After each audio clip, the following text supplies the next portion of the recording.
Hey, the rapture might be in a week. You fool!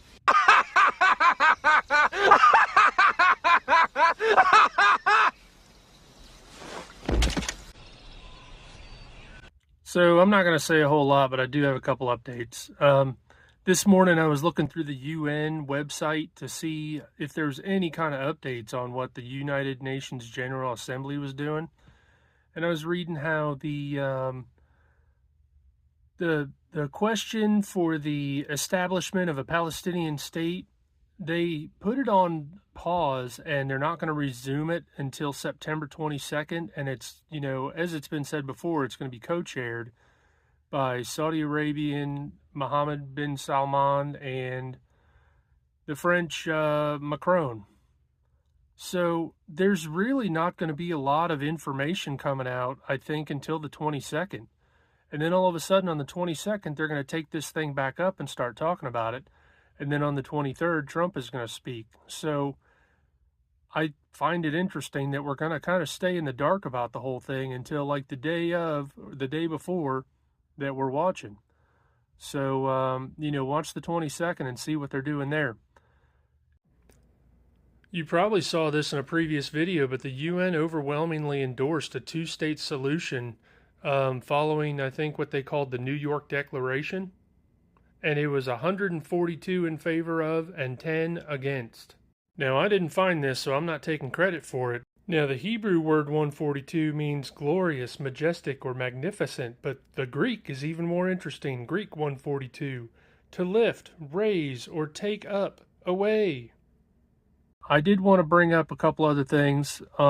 You should watch my previous Rapture confirmation video where I was talking about how I asked God for a confirmation through my parents, and most of that confirmation was about my mom. I just had a conversation with my brother yesterday, and again, I did not memorize these dates because it was just unpleasant to me, but my father also passed on the 23rd day of the month. It was actually February instead of a September 23rd like my mom, but still, both my parents passed on the 23rd day of the month. So, with the conversation with my brother years ago, he said that he was an atheist, and we've had quite the falling out many years past when I was very aggressively trying to witness to him, and for a while we didn't talk. So I prayed a lot about, having some kind of conversation with him about warning him, and I said, look, I'm not looking for any arguments. You don't have to say anything, but I feel like I have to tell you something. And I just told him, roughly what I felt like was coming, and I tried to keep it, fairly simple. But, God made a way. So if there's people that you care about, pray for an opening, and plant those seeds so that if perchance, people don't want to believe now, there's still a seed to be a Revelation 7 tribulation saint. And then I'll finish with this. I was at a one of these impromptu Charlie Kirk celebration prayer sort of meetings in the local park, and I didn't have a big plan about why I was going. I just showed up, and there were way more people there than I expected to see. But I didn't right away see anybody that I knew, so I went to the bathroom because I just came from work, and when I came out, it was actually kind of like almost like a rest area or a park kind of bathroom where there's like individual rooms instead of just stalls. And I came out of the door, and the door next to me opened up, and it was a friend that I'd only seen twice in the last 5 years. And first thing out of my mouth, I said, "Oh, divine appointment." And we talked for hours about, what's going on in the world, what the Lord's doing in his life. And I caught him saying a couple times, he said, "Don't you feel like with this Charlie Kirk thing that it's leading people to be drawn back to the Lord?" He said that at least 3 times.